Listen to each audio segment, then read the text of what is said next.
Bom dia, vamos iniciar a nossa primeira videoaula de Geografia e a temática que a gente vai trabalhar é uma temática nova, tá, gente? Essas temáticas que a gente trabalhar de agora por diante, os conteúdos, serão aqueles que a gente vai usar para avaliar um quarto período, tá certo? Então, o primeiro conteúdo que a gente vai trabalhar é esse aí. Dinâmica populacional brasileira, certo? Então vamos iniciar, falar sobre a população brasileira, né?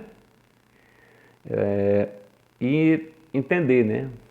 Entende-se por dinâmica populacional o estudo da variação na quantidade dos indivíduos de determinada população.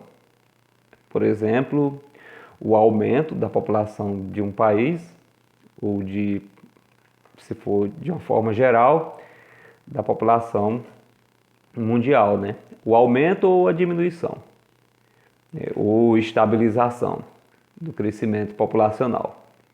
E aí aqui a gente vai frisar mais a população brasileira, né? A gente vai entender essa variação na quantidade de pessoas da população brasileira nesse conteúdo aí. Tá? Mas primeiramente a gente vai falar, eu coloquei alguns tópicos aqui para vocês entenderem melhor, sobre população de uma forma geral. Aí tem aí os conceitos, né? Já o conceito de população pode ser definido como um conjunto de pessoas que residem em determinado território, né? E que pode estar constituída em uma cidade, um estado, um país ou mesmo o planeta como um todo. Então pode ser população do estado por exemplo, do estado do Maranhão, pode ser também a população do Brasil, quando se fala de país, ou a população do município de Alto Parnaíba, ou população mundial, né? O conceito de população vai depender do recorte espacial que você estará estudando. No caso aqui, a gente vai trabalhar mais sobre o Brasil, a população do país, certo? Então vamos seguir.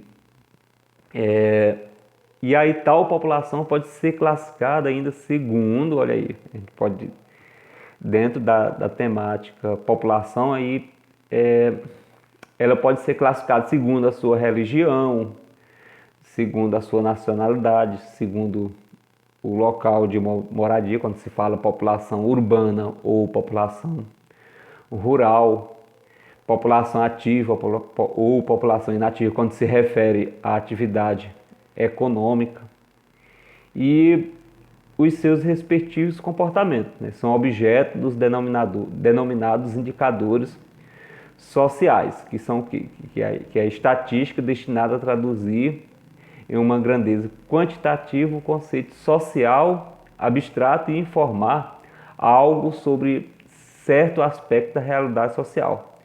Como, por exemplo, olha aí, alguns aspectos da realidade social que a gente vai entender estudando população, a temática população. Por exemplo, a taxa de natalidade, o número de pessoas nascidas o número de pessoas nascidas, né? Natalidade refere-se a nascimentos. De mortalidade, o número de pessoas, por exemplo, se for pode ser mortalidade no geral ou pode ser mortalidade infantil, né? Quando o número de mortos, né? No caso, mortalidade infantil, o número de mortos para cada 1000 nascidos vivos, né? Crianças. E expectativa de vida, quantos anos uma pessoa pode viver considerando os padrões de vida atual, né? Por exemplo, segundo os padrões de vida atual nossos, qual seria a expectativa de vida para nós, brasileiros? Um exemplo, né? Também na temática população você pode estudar os índices de analfabetismo, também um indicador social, e várias outras variáveis que também pode ser considerado quando se estuda a temática população. Então vamos seguir aqui. E uma coisa aqui, ó, população não é a mesma coisa de nação.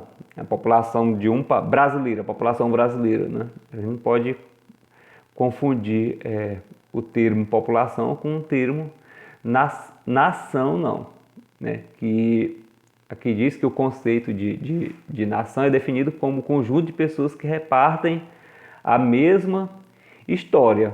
Então, dentro de um país, a população de um país ela pode ser composta por mais de uma nação.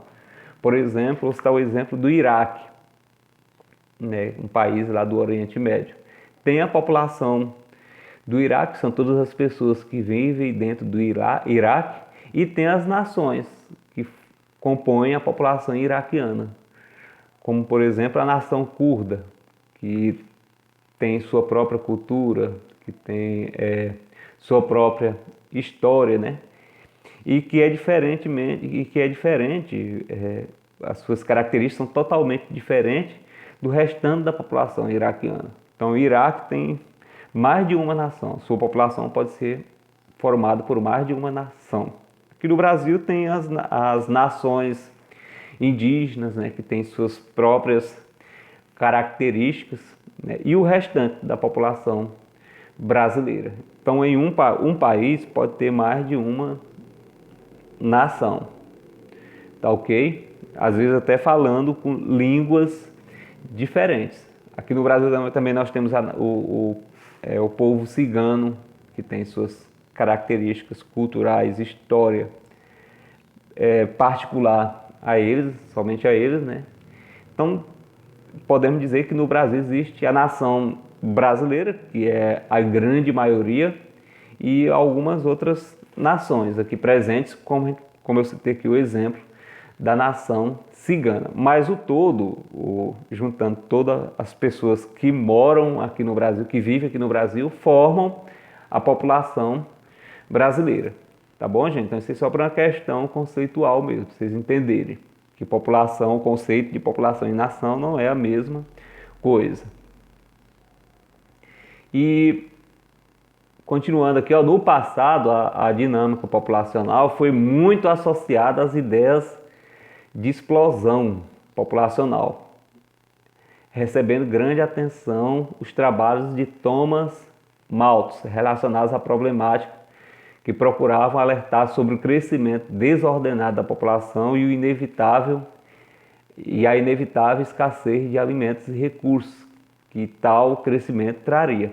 Lá em meados do século XVIII, quando ocorreu a Revolução Industrial, que trouxe também as melhorias da qualidade de vida das pessoas na época, né? Também uma evolução na parte ambiental e medicinal, né? Fez com que os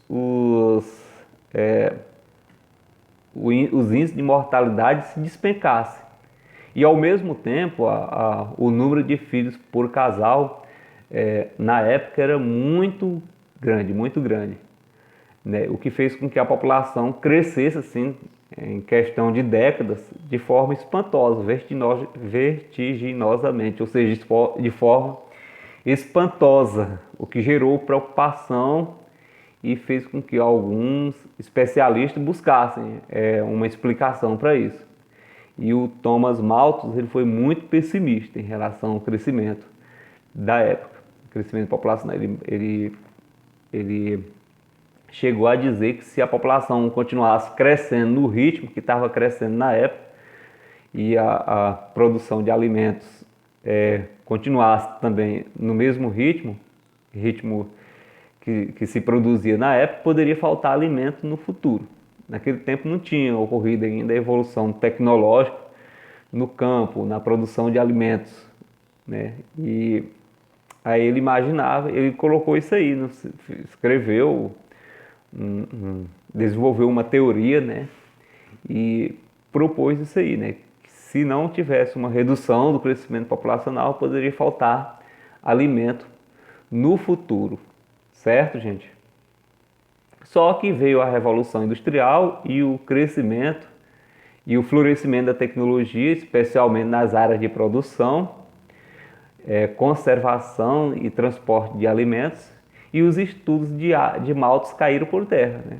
Ou seja, essa evolução tecnológica na área agrícola, na pecuária também, fez com que aumentasse a produção de alimentos, né? E aí os estudos de maltas acabaram caindo por terra, porque no tempo que ele escreveu não tinha ainda essa tecnologia no campo, né? A produção era lenta, né? E aí ele não imaginou, ele não previu, não conseguiu prever essa evolução tecnológica no campo que permitiu o aumento da produção de alimentos.